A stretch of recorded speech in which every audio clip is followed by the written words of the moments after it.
ಏನು ಹೇಳಿದೆ ಅಮ್ಮ? ಕರುಣಾದಿ ದಡಿಗಳಿದ್ದಾರೆ. ನಾನು ಯಾರನ್ನು ಸದೆ ಹೊಡೆಯಬೇಕು, ಯಾರೊಂದಿಗೆ ಹೋರಾಡಬೇಕು ಎಂಬ ಹಾಗೆ ಅಂದುಕೊಂಡಿದ್ದು ಅವರನ್ನು ಹೊಗಳ್ತಾ ಇದ್ದೀಯ. ಅವರನ್ನು ಹೊಗಳಿ ನಿನ್ನ ಮಗನನ್ನೇನು ನಿರ್ವೀರ್ಯನೆಂದು ಭಾವಿಸಿದ ತಾಯಿ? ಇಲ್ಲ, ಕರುಣಾದಿ ದಡಿಗರಿದ್ರೆ ಏನಾಯ್ತಂತೆ? ಅವರನ್ನು ನಿನ್ನ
ಹಾಗೆಂದು ಯುದ್ಧ ಕ್ಷೇತ್ರ ಹೊರಟು ನಿಂತ ತಾನಿಂದ ನಮ್ಮ ತಡೆಯುತ್ತಾ ಇದ್ದಾಳೆ. ಯಾಕೆ ಇರುವುದಾಗಿ ಸರಿಯಾಗಿ ಅರ್ಥವಿಸಿಕೋ ನೀನು. ಯಾಕೆ ತಾಯಿ?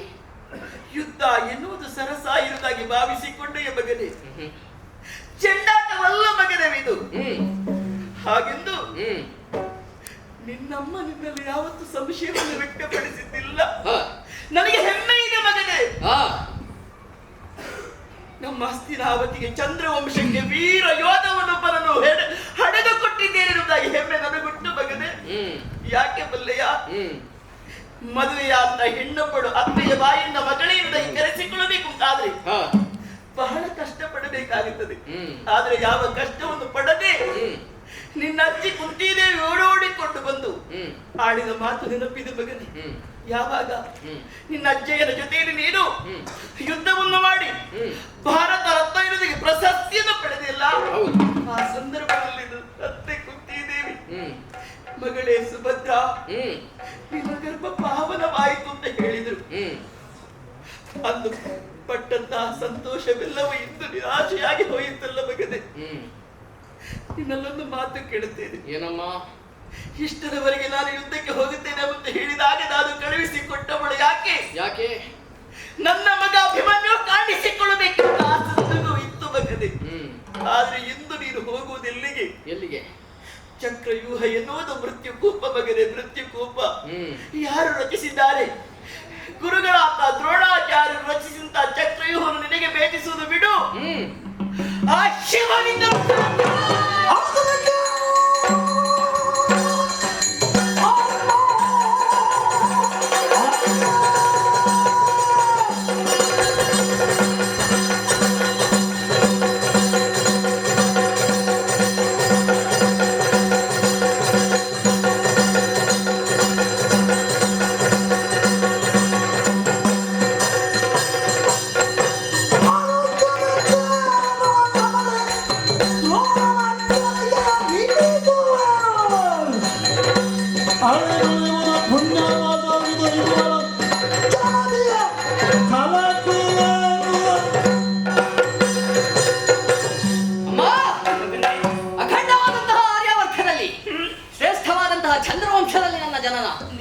ಇಲ್ಲಿ ನಮ್ಮ ಹಿರಿಯರು ಆಳಿ ಬಾಳಿ ಗಳಿಸಿ ಉಳಿಸಿದಂತಹ ಕೀರ್ತಿ ಅನ್ನುವ ಮಗುಟಕ್ಕೆ ಮತ್ತೊಂದು ಗರಿಯನ್ನು ಪೋಣಿಸುವುದಕ್ಕೆ ನಿನ್ನ ಮಗನಿಗೊಂದು ಸದಾವಕಾಶ ದೊರಕಿದೆ ಅಮ್ಮ. ಇದನ್ನು ನಾನು ಕಳಕೊಂಡೆ ಅಂತಾದ್ರೆ ಮುಂದೊಂದು ದಿನ ನನಗೆ ಇಂತಹ ಅವಕಾಶ ದೊರಕುವುದಿಲ್ಲ ತಾಯಿ. ಹಾಗಾಗಿ ಪಾರ್ಥಿವ ವಂಶದಿ ಜನಿಸಿದ ಮೇಲೆ ಸಮರ್ಥನೆಂದೆನಿಸದಿರೆ ನಿನ್ನ ಮಾತನ್ನು ಕೇಳಿದ್ರೆ ಈ ವಂಶಕ್ಕೆ ನಾನು ಕಳಂಕದಂತ ಹಾಗೆ ಆಗ್ತದೆ. ಹಾಗಾಗ ಕೂಡ ಅಪ್ಪಣೆ ನೀತಿಯ ಮಗನೇ, ನೀತಿಯಲ್ಲ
ಹಾಗೆಂದು ನಮ್ಮ ಜೀವನದಲ್ಲಿ ಯಾವತ್ತೂ ನಮಗೆ ಕೊನೆಯಾಗುತ್ತದೆ ಎನ್ನುವುದನ್ನು ಸರ್ವತಾ ನಾವು ಮರೆಯಕೂಡದು ಮಗನೇ, ಮರೆಯಕೂಡದು. ಹತ್ತಿಲ್ಲ ಮಗನೇ, ಒಬ್ಬನೇ ಒಬ್ಬ ಕರುಳ ಕುಡಿಯ ಬಿಡಿ ನನಗೊಬ್ಬ. ಯಾವ ತಾಯಿಯಾದವಳು ಬಯಸುವುದು ಏನು? ತನ್ನ ಮಕ್ಕಳ ಹೆಗರಲ್ಲಿ ಸ್ಮರಣಯಾತ್ರೆಯಾಗಬೇಕು ಎನ್ನುವುದಾಗಿ. ಆದರೆ ಮೃತ್ಯು ಕೂಪ ಎನ್ನುವುದನ್ನು ಅರ್ಥವಿಸಿಕೊಂಡು ತಾಯಿಯಾಗಿ ನಾನು ಕಳುಹಿಸಿಕೊಂಡಿದ್ದಾದ್ರೆ ತಾಯಿತನಕ್ಕೆ ಎಲ್ಲಿದೆ ಮಗನೇ ಅರ್ಥ, ಎಲ್ಲಿದೆ ಹೇಳು? ಏನು ಮಗನೇ, ನಿನ್ನ ದೊಡ್ಡಪ್ಪನಿಗೆ ಸುಲಲಿತವಾಗಿ ಹೇಳಿರಬಹುದು, ನಾನು ಹೋಗಿ ಬರ್ತೇನೆ. ಏನು ನಮ್ಮಲ್ಲಿ ಯಾರು ಇಲ್ಲವೇ? ಭೀಮಸೇನರು ನಿನ್ನ ದೊಡ್ಡಪ್ಪ ಕಡಿಮೆ ನೀನು ತಿಳಿದುಕೊಂಡದ್ದು ಮಗನೇ. ಚಕ್ರವ್ಯೂಹಕ್ಕೆ ಹೋಗಿ ಬರ್ತೇನೆ ಅಂತ ಹೊರಟವರು ಅರ್ಧ ಪಥದಿಂದಲೇ ಹೊರಟು ಬಂದಿದ್ದಾರೆ. ಯಾಕೆ? ಸಾಧ್ಯ ಇಲ್ಲ ಎನ್ನುವುದನ್ನು ಅರ್ಥವಿಸಿಕೊಂಡಿದ್ದಾರೆ. ಬಲದಲ್ಲಿ ಕಡಿಮೆಯ ಮಗನೇ, ಭೂಮಿ ತೂಕದ ಗದೆಯನ್ನು ಹೊತ್ತುಕೊಂಡವರು ನಿನ್ನ ದೊಡ್ಡಪ್ಪ. ಅವರ ಜೀವನದಲ್ಲಿ ನಡೆಯುತ್ತಾ ಒಂದು ಕಥೆಯನ್ನು ನೆನಪಿಸಿಕೊಳ್ಳುತ್ತೇನೆ ನಿನಗೆ. ಅಂದೊಂದು ಸಮಯದಲ್ಲಿ ನಿನ್ನಪ್ಪ ಶಿವನ ದೇವನನ್ನು ಮೆಚ್ಚಿಸಿಕೊಂಡು ಅಜೇಯವಾದ ವರವನ್ನು ಆಯುಧವನ್ನು ಪಡೆಯುತ್ತಾ ಸಂದರ್ಭದಲ್ಲಿ ನಿನ್ನ ಅಜ್ಜಿ ಕೇಳಿದರಂತೆ, ನಿನಗಿಂತ ಕಿರಿಯವ ಮಗನೇ, ಹಿರಿಯವನಾಗಿ ನೀನು ಏನು ಸಾಧನೆ ಮಾಡಿಬಿಟ್ಟೆ ಈ ಮಾತ ಕೇಳಿಕೊಂಡಾಗ ಕುಪಿತಗೊಂಡರಂತೆ ನಿನ್ನ ದೊಡ್ಡಪ್ಪ. ಆ ವೇಳೆಯಲ್ಲಿ ಕೈಯಲ್ಲಿರುವಂತಹ ಗದೆಯನ್ನು ಗರಗರನೆ ತಿರುಗಿಸಿ ಮೇಲೆಸಿದರಂತೆ. ಮೇಲೆ ಹೋಗುವಂತಹ ಸಂದರ್ಭದಲ್ಲಿ ಒಂದು ಪ್ರತಿಜ್ಞೆಯನ್ನು ಮಾಡಿದರಂತೆ, ಕೆಳಗೆ ಬೀಳುವುದಕ್ಕಿಂತ ಮೊದಲಾಗಿ ಶಿವನನ್ನ ಕಣ್ಣಿಗೆ ಕಾಣಿಸಿಕೊಳ್ಳಬೇಕು, ಪ್ರತ್ಯಕ್ಷನಾಗಬೇಕು. ಒಂದು ವೇಳೆ ಕಾಣಿಸದೇ ಹೋದ ಅಂತಾದ್ರೆ ಕೆಳಗೆ ಬೀಳುವಂತಹ ಗದೆಗೆ ತಲೆಯನ್ನೊಡ್ಡಿ ಮರಣವನ್ನಪ್ಪತ್ತೇನೆ ಇರುವುದಾಗಿ ಶಿವನನ್ನು ನೆರೆಗಳಿಸಿರುತ್ತಾನೆ. ದೊಡ್ಡಪ್ಪ ಬಲದಲ್ಲಿ ಕಡಿಮೆ ಅಲ್ಲುತ್ತಾನೆ ಮಗನೇ. ಒಂದು ವೇಳೆ ನನ್ನ ಮಗನಿಗೆ ನೋವಾಗ ಕೂಡ ನಿನಗೆ ನಾನು ಕಳುಹಿಸಿಕೊಡುವುದು, ಒಂದು ಮಾತು ಕೇಳುತ್ತೇನೆ, ಉತ್ತರ ಕೊಡುತ್ತೇನೆ ಮಗನೇ. ಏನಮ್ಮ? ನಾನು ಹೆತ್ತವಳು ಹೌದು. ನನ್ನ ಮಡಿಲಲ್ಲಿ ಆಡಿ ಬೆಳೆಯುತ್ತಿರುವಂತಹ ಸಂದರ್ಭದಲ್ಲಿ ನಿನ್ನ ದೊಡ್ಡಮ್ಮ ದ್ರೌಪದಿ ದೇವಿ ಓಡೋಡಿಕೊಂಡು ಬಂದು ನಿನ್ನನ್ನು ಎದೆಗಾಡಿಸಿಕೊಂಡವರು ಮಗನೇ. ಹೌದಮ್ಮ. ಬಂದು ಕೇಳುತ್ತಾರೆ, ಸುಭದ್ರಾ, ನಮ್ಮ ಮಗ ಅಭಿಮನ್ಯು ಎಲ್ಲಿಂದ ಕೇಳಿದ್ರೆ ಹೇಗೆ ಉತ್ತರವನ್ನು ಕೊಡಬೇಕು ಮಗನೇ, ಹೇಳು. ದೊಡ್ಡಮ್ಮ ಏನಾದ್ರೂ ನನ್ನ ಕುರಿತಾಗಿ ಪ್ರಶ್ನೆಯನ್ನು ಕೇಳಿದ್ರು ಅಂತಾದ್ರೆ ಯಾವಾತನು ಅವರ ಸೆರಗಿಯ ಕೈಯೆಕ್ಕಿದನು ಅವನ ಶಿರವನ್ನು ಚೆಂಡಾಟಕ್ಕೆ ಹೋಗಿದ್ದಾನೆಂಬ ಹಾಗೆ ಹೇಳಮ್ಮ. ಮಗನೇ, ನಿನ್ನಪ್ಪ ನಾನಿಲ್ಲದಂತಹ ಸಂದರ್ಭದಲ್ಲಿ ಮಗನನ್ನು ಯುದ್ಧಕ್ಕೆ ಯಾಕೆ ಕಳುಹಿಸಿಕೊಟ್ಟೆ ಅಂತ ಕೇಳಿದ್ರೆ ಹೇಗೆ ಉತ್ತರವನ್ನು ಕೊಡಬೇಕು ಮಗನೇ? ಅಪ್ಪನಿಗೆ ಒಂದೇ ಉತ್ತರವನ್ನು ಕೊಡಮ್ಮ. ಏನು ಮಗನೇ? ತಂದೆ ಮೆಚ್ಚುವಂತಹ ಹೆಮ್ಮೆಯ ಪುತ್ರನಾಗುವುದಕ್ಕೆ ನಿಮ್ಮ ಮಗ ಹೋಗಿದ್ದಾನೆಂಬ ಹಾಗೆ ಹೇಳಮ್ಮ.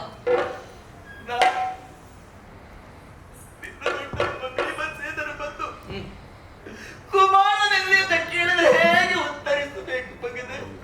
ಮಗನ ಸಮಾನನಾಗಿರುವಂತಹ ಅಭಿಮನ್ಯುವಿನ ಪರಾಕ್ರಮ ಏನೆಂದು ತೋರಿಸಿಕೊಡುವುದಕ್ಕಾಗಿ ಹೋಗಿದ್ದಾನೆಂಬ ಹಾಗೆ ಹೇಳಮ್ಮ. ಕಂದ, ಏನಮ್ಮ? ಎಲ್ಲರಿಗೂ ಎದೆ ತಟ್ಟಿ ಉತ್ತರವನ್ನು ನಮ್ಮ ಕೊಡ್ತಾಳೆ. ಆದ್ರೆ ಒಬ್ಬಳಿಗೆ ಉತ್ತರವನ್ನು ಕೊಡುವುದಕ್ಕೆ ನನ್ನಿಂದ ಸಾಧ್ಯ ಇಲ್ಲ ಮಗನೇ. ಯಾರು? ಅದಕ್ಕೆ ನೀನೇ ಉತ್ತರವನ್ನು ಕೊಡಬೇಕು. ಯಾರಮ್ಮ? ನಿನ್ನನ್ನು ಕೈ ಹಿಡಿದಂತ ನನ್ನ ಹೆಂಡತಿ ಗರ್ಭಿಣಿ. ಹೌದು. ಈ ಸಮಯದಲ್ಲಿ ನನ್ನವರನ್ನು ಮರಣ ಕೋಪಕ್ಕೆ ಯಾಕೆ ಕಳುಹಿಸಿ ಕೊಟ್ಟೆ ಅಂತ ಕೇಳಿದ್ರೆ ಹೇಗೆ ಉತ್ತರ ಕೊಡಬೇಕು ಮಗನೇ? ಹೇಳಕ್ಕಂತ. ಅಮ್ಮ, ನನ್ನ ಹೆಂಡತಿಗೆ ಒಂದೇ ಉತ್ತರವನ್ನು ಕೊಡಮ್ಮ. ನಿನ್ನ ಗಂಡ ಉತ್ತರೋತ್ತರ ಕೀರ್ತಿಯನ್ನು ಗಳಿಸುವುದಕ್ಕಾಗಿ ಹೋಗಿದ್ದಾನೆಂಬ ಹಾಗೆ ಹೇಳಮ್ಮ. ಏನು ತಾಯಿ? ಹೋಗಲೇಬೇಕು. ಹೋಗಲೇಬೇಕು. ನೀತಿ ಎಲ್ಲ ಕಂದ. ಇದು ನಿನಗೆ ನೀತಿ ಅಂತಾದ್ರೆ ನಿನ್ನಮ್ಮನ ಒಂದು ಆಸೆ ನಡೆಸಿಕೊಡುವೆ. ಒಂದು ಆಸೆ ಒಂದೇ ಅಕ್ಕಮ್ಮ, 100 ಹೇಳಮ್ಮ. 100 ಆಸೆಯನ್ನು ನೆರವೇರಿಸಿಕೊಂಡು ಹೋಗ್ತೇನೆ. ಹೋಗಲೇಬೇಕು ಮಗನೇ. ಹೋಗಲೇಬೇಕು ತಾಯಿ. ಹೋಗು. ಇದು ನನ್ನ ಅಮ್ಮ, ಇದು ನನ್ನಮ್ಮ ವೀರ ಅಭಿಮನ್ಯುವಿನ ಮಾತೆ. ಕಂದ, ಅಮ್ಮ, ಹೋಗುವುದಕ್ಕಿಂತ ಮೊದಲಾಗಿ ಇದೇನು ಮಗನೇ? ಕಠಾರಿ ತಾಯಿ. ಯಾಕೆ ಬೇಕಾಗಿ? ವೈರಿಗಳ ಶಿರವನ್ನು ಚೆಂಡಾಡುವುದಕ್ಕಾಗಿ. ಅದೇ ವಿರೋಧಿಗಳ ಚೆಂಡಾಡುವಂತ ಕಟಾರಿಲಿ ನಿನ್ನ ಅಮ್ಮನ ಕತ್ತನ್ನು ಕತ್ತರಿಸಿ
ನಿನ್ನ ಮಗ ರಣಕ್ಷೇತ್ರವನ್ನು ಸೇರಿಕೊಳ್ತಾನೆ ಎಂಬಂತಹ ವರ್ತಮಾನವನ್ನು ಕೇಳಿದ ಕ್ಷಣವೇ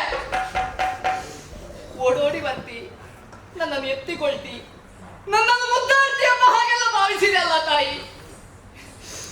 ತೀರ ವಿರುದ್ಧವಾಗಿ ವರ್ತಿಸಿಬಿಟ್ಟೆ ಅಲ್ಲಮ್ಮ ನೀನು. ರಣಕ್ಷೇತ್ರವನ್ನು ಸೇರಿಕೊಳ್ಬೇಕಂತಾದ್ರೆ ನಿನ್ನ ಶಿರವನ್ನು ಕಡಿಬೇಕಾ? ಏನಮ್ಮ ನನ್ನನ್ನು ಪರಶುರಾಮನೆಂದು ಭಾವಿಸಿಕೊಂಡಿಯ ಹೇಗೆ? ಅವನಾದರೂ ತನ್ನ ತಾಯಿಯ ತಲೆಯನ್ನು ಕಡಿದು ಮತ್ತೊಮ್ಮೆ ಬದುಕಿಸಿಕೊಂಡ ತಾಯಿ. ನನಗಂತಹ ಅದೃಷ್ಟ ಬರುವುದು ಬೇಡ, ನನ್ನನ್ನು ಬಯಸುವುದು ಇಲ್ಲ ಅಮ್ಮ. ರಣಕ್ಷೇತ್ರಕ್ಕೆ ಹೋಗಬೇಕು ಹೋಗಬೇಕು ಎಂಬ ಹಾಗೆ ಹಠ ಹಿಡಿದ ಕ್ಷಣವೇ ಕಣ್ಣೀರನ್ನು ಸುರಿಸ್ತಾ ಇದ್ದಿ. ಯಾಕಮ್ಮ ಕಣ್ಣೀರು? ನಾನಿನ್ನು ರಣಕ್ಷೇತ್ರವನ್ನು ಸೇರಿಕೊಳ್ಳಿಲ್ಲ. ಒಬ್ಬನೇ ಒಬ್ಬ ವಿರೋಧಿ ನನ್ನ ಮೇಲೆ ದಾಳಿ ಮಾಡಲಿಲ್ಲ. ಒಂದೇ ಒಂದು ಕತ್ತಿಯ ಏಟು ಕೂಡ ನನ್ನ ಮೇಲೆ ಬೀಳಲಿಲ್ಲ. ಒಂದು ತೊಟ್ಟು ರಕ್ತ ಇನ್ನೂ ಭೂಮಿಗೆ ಬೀಳಲಿಲ್ಲ ತಾಯಿ. ಆದ್ರೂ ಯಾಕಮ್ಮ, ಯಾಕೆ ಯಾಕಾಗಿ ದುಃಖಿಸ್ತಾ ಇದ್ದಿ? ಅರ್ಥ ಆಯ್ತು. ಗಂಡಿಗೆ ಗಂಡಾಗಿ ಹೆಣ್ಣಿಗೆ ಹೆಣ್ಣಾಗಿ ನಿನಗಿರುವವನು ಒಬ್ಬನೇ ಮಗ, ಅವನೇ ಅಭಿಮನ್ಯು. ಇದ್ದ ಒಬ್ಬ ಮಗನನ್ನು ಎಲ್ಲಿ ಕಳೆದುಕೊಳ್ತೇನೋ ಎಂಬಂತಹ ಭೀತಿಯಿಂದ ಈ ರೀತಿಯಾಗಿ ದುಃಖಿಸ್ತಾ ಇದೆಯಾ ತಾಯಿ? ಅಮ್ಮ ಅಮ್ಮ, ಒಮ್ಮೆ ಅತ್ತ ಕಡೆ ನೋಡತ್ತೆ. ಎಷ್ಟೋ ಮಂದಿ ಹೆಂಗಳೆಯರು ಕೇಶ ರಾಶಿಯನ್ನು ಇಳಿಯ ಬಿಟ್ಟಿದ್ದಾರೆ, ಬಿಳಿಯ ಸೀರೆ ಮುಟ್ಟಿದ್ದಾರೆ, ಅನುನಿತ್ಯವೂ ಕಣ್ಣೀರಿನಿಂದ ಕೈ ತೊಳೆಯುತ್ತಾ ಇದ್ದಾರೆ. ಹಾಗಾದ್ರೆ ಅವರೆಲ್ಲ ಯಾಕಮ್ಮ ಅಳ್ತಾ ಇದ್ದಾರೆ? ಅವರೆಲ್ಲರೂ ಯಾರು ಗೊತ್ತೋ? ನಿನ್ನ ಹಾಗೆ ಇದ್ದ ಒಬ್ಬ ಮಗನನ್ನು ರಣಕ್ಷೇತ್ರಕ್ಕೆ ಕಳುಹಿಸಿ ಅವ ಸತ್ತ ಮೇಲೆ ಅವರೆಲ್ಲರ ಕುರಿತಾಗಿ ಅಳ್ತಾ ಇದ್ದಾರೆ ತಾಯಿ. ನಿನ್ನ ಮಗ ಮಾತ್ರ ಮೂಲೆಯಲ್ಲಿರ್ಬೇಕು. ಅವರೆಲ್ಲರ ಮಕ್ಕಳಲ್ವಾ ಅಮ್ಮ ಅವರು? ಹಾಗಾದ್ರೆ ಅವರೇನು ಮಾಡಬೇಕು? ಅವರು ಯಾರಿಗಾಗಿ ಬಲಿದಾನವನ್ನು ಕೊಟ್ಟದ್ದು? ಈ ಮಣ್ಣಿಗಾಗಿ, ನಮ್ಮ ಪ್ರತಿಷ್ಠೆಗಾಗಿ. ಯಾವುದೋ ಪ್ರತಿಮೆಗೋ ಅಥವಾ ಗರ್ಭಗುಡಿಗೋ ಹೋಗಿ ದೇವರಿಗೆ ನಾವು ಕೈ ಮುಗಿತೇವೆ. ನಿಜವಾದ ದೇವರು ಯಾರು ಗೊತ್ತೋ ಅಮ್ಮ? ಮಣ್ಣಿಗೋಸ್ಕರ ಯಾರು ಹೋರಾಡಿ, ಮಣ್ಣಿಗೋಸ್ಕರ ಯಾರು ಮಣಿತಾನೋ ಅವನು ನಿಜವಾದ ದೇವರು. ಅಂತಹ ಯೋಧನೇ ನಿಜವಾದ ದೇವರಮ್ಮ. ನಿನ್ನ ಮಗ ಆ ದೇವರಾಗ್ಲಿಕ್ಕೆ ಹೊರಟಿದ್ದಾನಮ್ಮ. ಅದಕ್ಕಾಗಿ ನೀನು ಸಂತೋಷಗೊಳ್ಳಬೇಕಿತ್ತು ಅಮ್ಮ. ನನ್ನ ಅಜ್ಜ ಭೀಷ್ಮಾಚಾರ್ಯರು ಭಾರತ ರತ್ನ ಎಂಬಂತಹ ಬಿರುದನ್ನು ಕೊಟ್ಟಿದ್ದಾರಮ್ಮ ನನಗೆ. ಏನೋ ನನ್ನ ಸಾಧನೆಯನ್ನು ಗುರುತಿಸಿಕೊಟ್ಟದಲ್ಲ, ಭವಿಷ್ಯತ್ತಿನಲ್ಲಿ ಆ ಹೆಸರನ್ನು ಉಳಿಸುವುದಾದ್ರೆ ಅದು ಅಭಿಮನ್ಯು ಮಾತ್ರ ಎಂಬಂತಹ ಉದ್ದೇಶದಿಂದ ಕೊಟ್ಟಿದ್ದಾರೆ ತಾಯಿ. ಅಮ್ಮ, ನಿನಗೆ ಎನಿಸಬಹುದು ಅಭಿಮನ್ಯು ಯಾಕೆ ಹೀಗೆ ಮಾತನಾಡ್ತಾ ಇದ್ದಾರೆ ಎಂಬ ಹಾಗೆ. ಯಾವ ತಂದೆ ತಾಯಿಯಾರಾದ್ರೂ ಬಯಸುವುದಾದ್ರೂ ಏನನ್ನು? ಒಬ್ಬ ಮಗ ಜನಿಸಿದ್ರೆ ಸಾಕು, ನಾಳಿನ ದಿನ ಆ ನಮ್ಮ ಮಗನ ಹೆಗಲಲ್ಲಿ ನಮ್ಮ ಶವವು ಅಂತಿಮ ಯಾತ್ರೆಯಾಗಿ ಸಾಗಿ ಸಂಸ್ಕಾರವನ್ನು ಕಾಣಬೇಕು ಎಂಬ ಹಾಗೆ. ಅಂತಹ ಯೋಧ ಭಾಗ್ಯ ಎಷ್ಟು ಮಂದಿಗೆ ದೊರಕುವುದಿಲ್ಲ ಹೇಳುತ್ತಾಯಿ. ನೋಡಿದೆ ಅಲ್ಲಿ ತಮ್ಮ ಮಕ್ಕಳು ತಮ್ಮ ಶವಕ್ಕೆ ಬೆಂಕಿ ಕೊಡುವುದು ಬಿಡು, ಅಲ್ಲಿ ಸತ್ತಂತಹ ಮಕ್ಕಳ ಶವಕ್ಕೂ ಬೆಂಕಿ ಕೊಡುವುದಕ್ಕಾಗ್ತದ ಅಮ್ಮ? ತುಂಡು ತುಂಡಾಗಿ ಬಿಟ್ಟಿವೆ, ನರಿ ನಾಯಿಗಳು ಕಚ್ಚಿಕೊಂಡು ಹೋಗ್ತಾ ಇದೆ ಅಲ್ಲಿ. ಅದನ್ನು ನೋಡಿದಂತಹ ಆ ತಂದೆ ತಾಯಿಯರ ಮುಖವಾದರೂ ಏನಾಗ್ತಿತ್ತಮ್ಮ? ಅವರ ಮನಸ್ಸಿಗೆ ಹೇಗಾದಿತ್ತು ತಾಯಿ? ಕೊನೆಯದಾಗಿ ಒಂದು ಮಾತನ್ನು ಹೇಳ್ತಾ ಇದ್ದೇನೆ. ನಿನ್ನ ಮಗ ಇವತ್ತೇನಾದ್ರೂ ಯುದ್ಧದಲ್ಲಿ ಗೆದ್ದು ಬಂದನಂತಾದ್ರೆ ಮೊದಲಾಗಿ ನೋಡುವುದಕ್ಕೆ ಬಯಸುವುದು ನಿನ್ನ ಪಾದವನ್ನು ತಾಯಿ. ಅದಲ್ಲ, ಒಂದು ವೇಳೆ ನೀ ಹೇಳಿದ ಹಾಗೆ ಬಾರದ ಲೋಕವನ್ನು ಸೇರುವ ಯೋಗ ಈ ಅಭಿಮನ್ಯುಗೆ ಉಂಟು ಅಂತಾದ್ರೆ ತಪ್ಪಿಸುವುದಕ್ಕಾಗುವುದಿಲ್ಲಮ್ಮ, ತಪ್ಪಿಸುವುದಕ್ಕಾಗುವುದಿಲ್ಲ. ನನ್ನ ಹೆಂಡತಿ ಉತ್ತರೆ ಗರ್ಭಿಣಿ. ನಾಳಿನ ದಿನ ಆ ನನ್ನ ಮಗು ಲೋಕದ ಬೆಳಕನ್ನು ಕಾಣುವಂತಹ ಹೊತ್ತಿಗೆ ಅದರ ಮುಖದಲ್ಲಿ ನೀನು ನನ್ನ ಮುಖವನ್ನು ಕಂಡು ಸಂತೋಷವಾಗಿರ್ಬೇಕು ತಾಯಿ. ಆಕಾಶದಲ್ಲಿ ನಕ್ಷತ್ರವಾಗಿದ್ದುಕೊಂಡು ನಿನ್ನ ಸಂತೋಷವನ್ನು ಕಂಡು ನಾನು ಸಂತೋಷವಾಗಿರ್ತೇನೆ. ಹೋಗ್ತೇನೆಂಬ ಹಾಗೆ ಹೇಳಿದ್ರೆ ನೀನು ಆಶೀರ್ವದಿಸುವ ಹಾಗೆ ಕಾಣ್ತಾ ಇಲ್ಲ. ಹಿರಿಯಮ್ಮ, ಹೆತ್ತ ತಾಯಿಗೆ 3 ಪ್ರದಕ್ಷಿಣೆಯನ್ನು ಬಂದೆ ಅಂತಾದ್ರೆ ಈ ಭೂಮಿಗೆ ಪ್ರದಕ್ಷಿಣೆ ಬಂದಷ್ಟು ಪುಣ್ಯ ಲಭಿಸ್ತದಂತೆ. ನಿನ್ನ ಪಾದಳರಿಯ ಧೂಳನ್ನೇ ಮಹಾಪ್ರಸಾದವೆಂದು ಧರಿಸಿದ್ದೇನೆ. ರಣಕ್ಷೇತ್ರವನ್ನು ಸೇರಿಕೊಳ್ತೇನೆ. ರಣಕ್ಷೇತ್ರವನ್ನು